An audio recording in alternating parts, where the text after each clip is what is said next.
Malcolm Out Loud TV is brought to you by First Service Administrators. Everybody else blends in. Why blend in? Hell, look at me. And it's called Getting to the Point. It's time for everybody to get loud. The show is just ahead.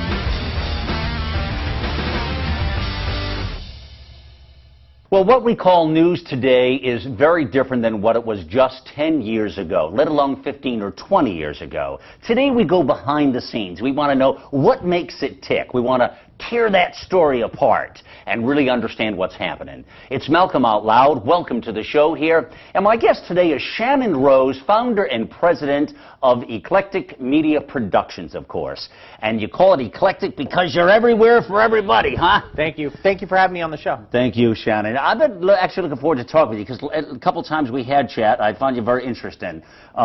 Little weird, but interesting. No, but it's good in a good way, man. Hey, we all have to stand out, don't we? Yeah, exactly. That's what makes it happen. So I want to talk to folks today a little bit about this news thing. It's like anytime, I don't know about you guys, but when I'm out there and I'm you know, you have the television on, for instance, whether it's Fox or CNN or whatever, it's like, okay, breaking news, breaking news, breaking news. There's not a time you don't look at a CNN screen that you don't see Shannon breaking news, okay? Or Fox, it's alert, Fox Alert or something. Isn't that what they call it on Fox? Yeah, and now it's not only the TV screen, though. You're getting on your cell phone, you're getting on your social media, so those alerts are everywhere. And it happens by the second news is changing. So how do people keep up with it? I mean, we're all so overwhelmed. Right. What they have to do is just continue to watch and see who is breaking the next news item. And what's so interesting is that Fox sometimes will break it before CNN, or they'll have different variants of the news item. And then they fight like hell about who broke it first. Exactly. Or it could be incorrect news on one end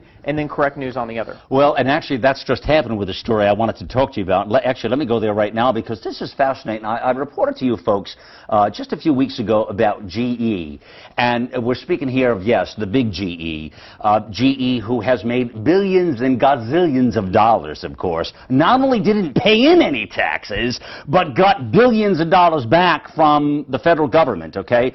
Well, the story was leaked recently here, this past week actually, because I brought it into our production team, and it announced that GE would be returning $3.2 billion to the U.S. Treasury. And I looked and I said, my God, they're going to return $3.2 billion. That's wild. So that story turned out to be a hoax. It was based on a fake press release with a link to a fake GE website. These people went to the extent of creating a GE So these people, whoever, I guess, didn't like GE and decided to, you know, put GE in a bad name out there. But here's the thing, is that Fox or CNN or whatever news sources ran with it possibly should have looked into it. Now, when I first started with CNN Fox and doing stuff and sending them press releases, they didn't run my stuff right away. But now they do because they know me. Radio shows know me. When you get to know someone, then you can run their stuff. But if you credibility. Credibility, exactly. And that's what whoever did this didn't have credibility. If you see some press release come out, it could be some Yahoo, some guy down the street. What do you do? Well, you have to check your sources. You have to call that person, investigate into that person, see if that person has any reputable websites out there for their company. So maybe this one wasn't done here. Exactly. And they ran it too quick. They went into it without even knowing what's going on. Associated Press. This is the AP wire. Yeah, I mean, that story was legit. It was right there, man. I looked at it. I read it. Well, you know, you bring up a good point, too. And because it was based, checking out resources, which is one of the first golden rules of media business, right? Exactly. You don't know when I was a producer of a morning show, before you ran with any story that you got an inkling of someone telling you about, you wanted to make sure that it was correct, because if you ran with it and it was wrong, you have egg all over your face. You know what I think is pretty cool about this, though, which I do like this story, and I want to encourage more of you to do this, is that somebody, and you just said it, took it upon themselves. They don't like GE. Well, who would like GE after what they're doing? My point is, they actually went to the extent of creating a phony website. How is that? A phony website, and threw the release out there, and the AP bid it. I think that's kind of funny. Yeah, they went ahead and built a website, did a lot of things. I guess this could be a disgruntled employee, who knows, or ex-employee, but they wanted to defame the name of GE. All right, so in regards to GE, it was a hoax, again, and the $3.2 billion, they're not returning to the United States Treasury, which really really ticks me off. So let me ask you, we talk about the news, and we talk about today is a different sort of day where we have our readers, we have our Facebook, we have our social media, we have, if you still read a newspaper, I don't know many that really do, and I hate to say that from my newspaper friends. Well, they go online and look at it. It's online. Well, you go to the newspaper sources, right? I guess what's happened is a lot of these media folks now have become just news feeders, right? They're feeding the news out there. Yeah, you want to viral it out there if you want to use that term too. It's more video, but yeah, you can get the news out there by passing it along, retweeting it. And now Twitter is setting themselves up, and they have a better looking, more sophisticated look on their front page because they're looking to be another news source. They see Facebook creeping into that news area, and they want to get in there too because you remember they're two separate entities. Twitter is still owned by the original owner, where Facebook is a whole bunch of people involved and the original owner also, but Twitter has their own thing. They're not partnered with anybody. They haven't sold out yet. Yeah, they haven't sold out yet, so to speak.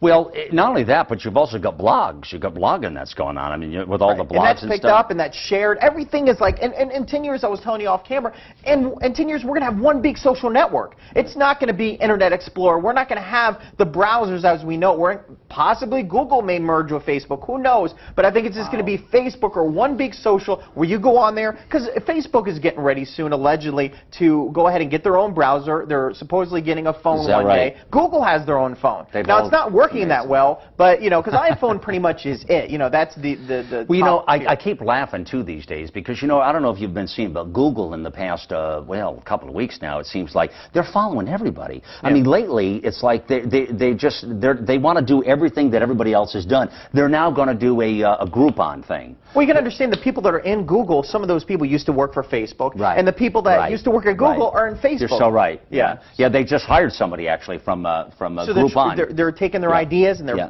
merging them and they say, well, let's do that. Let's do that. There's another money stream. It's all these vertical markets. But the problem is, I think you can erode a brand, though, when you talk about a media outfit like a Google, and you don't stay on course with your core business. You've got to be real careful with that. Now, don't you agree? Well, every business has more than one dimension. If you look at it and it has one dimension, it's boring. It needs more to that. Like when I have a client has more than one personality. You want to bring out everything in them. Well, business, you want to show different aspects. Yes, you don't want to get away from the branding. Like, for instance, one of my clients is wrestling, professional wrestling. WWE tried to get into XFL with football. Well, that didn't work out so well. Now they're calling themselves an entertainment group instead of World Wrestling Entertainment. It's just WWE.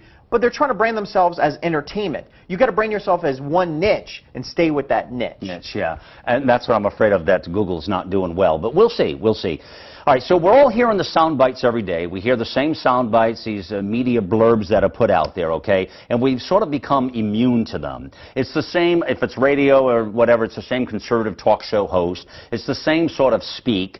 I always laugh because I see these people out there, and I've chatted with you a little bit about this, and they're wannabes because you can just sense it. And you know, even look, who's that?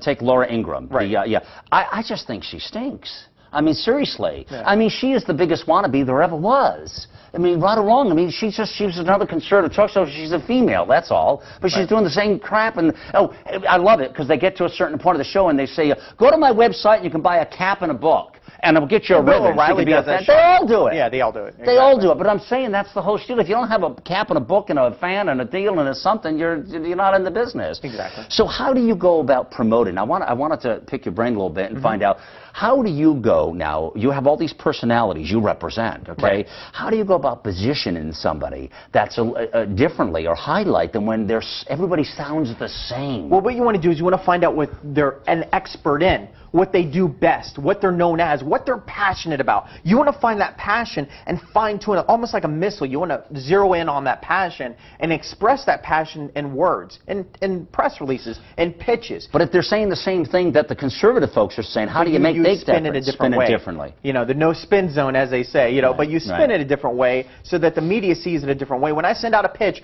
I want to have that headline to be seen. Generally, in the media, they're only going to look at, as a former producer, you look at the first sentence, first paragraph. If you don't grab their attention, if you don't reel them in that first sentence, they're done. So you've got to get their attention right away, such as yourself as a break thinker. You want to say, why are you a brink thinker? You know, put that in there. You want to get their attention so that they would want to have you as a guest. Because we all have a short attention span these days. If you don't catch me in the first few seconds, it's almost like I call it crash television. There's a lot of reality television out there, and that's how people see television now these days. And it's cheaper for television to produce reality shows. Yeah. Oh, and there's a ton of them. I mean, there's no shortage of that. And don't get me wrong, I like reality shows, and I represent some stars myself. Yeah. So walk us through the life a moment of a PR professional here in 2011 as we sit here now in a new world order, new social media life. We're all a little different.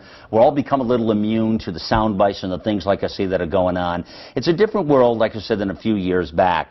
What are some of those challenges now as a professional out there? One of the challenges is social media. That's what we do also, social media. Back when, even when I started the company in 2007, there was social media, it's only 2 years old. Really, if you think about it, it's so interesting that it just started, and it's huge now. Just like internet TV or web TV, all these different types of TV mediums on the internet. You know, people said at the beginning, well, it's not going to work, but now most people have broadband, and that's the thing. And I think it is. This is the wave of the future, right here. That's it. People, in fact, just sat down with You're setting a precedence by what you're doing.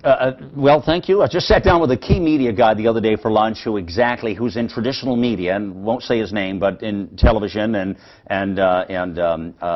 newspaper and that sort of thing. And he clearly said to me, Malcolm, you're on the front of exactly what you just said. You're on the front of this because more people are now coming to the internet and the web to get their news than ever before. Right. They're actually outshining the cable. The cable, ratings are diving. You've been watching that. I'm talking big time. I mean, even Oprah's network. Down. Yeah, exactly. Down. And so what it is that a lot of the stuff we're going to be seeing on Facebook, I have to now take my company and shape it to a way that people on Facebook, people on Twitter, that they'll see this and they'll want to click it, they'll want to go to it. We send a press release out, we post it, we share it out on the different walls. That's a little bit different than it was when I first started, where you just send out a simple press release and you get their attention. But now you have to do it different ways. But it actually works too, because now it's, I don't say easier, but now there's many more mediums to be able to get your word out and to have others see it. Yeah, and I applaud you for the things you've been doing these last few years. It seems to me like you're really being an innovator yourself. Well, I can't just sit here and say, well, the future, it's not here. Well, it is here. I have to take a hold of it and jump ahead and be ahead of everyone else. Well, as you just said, when you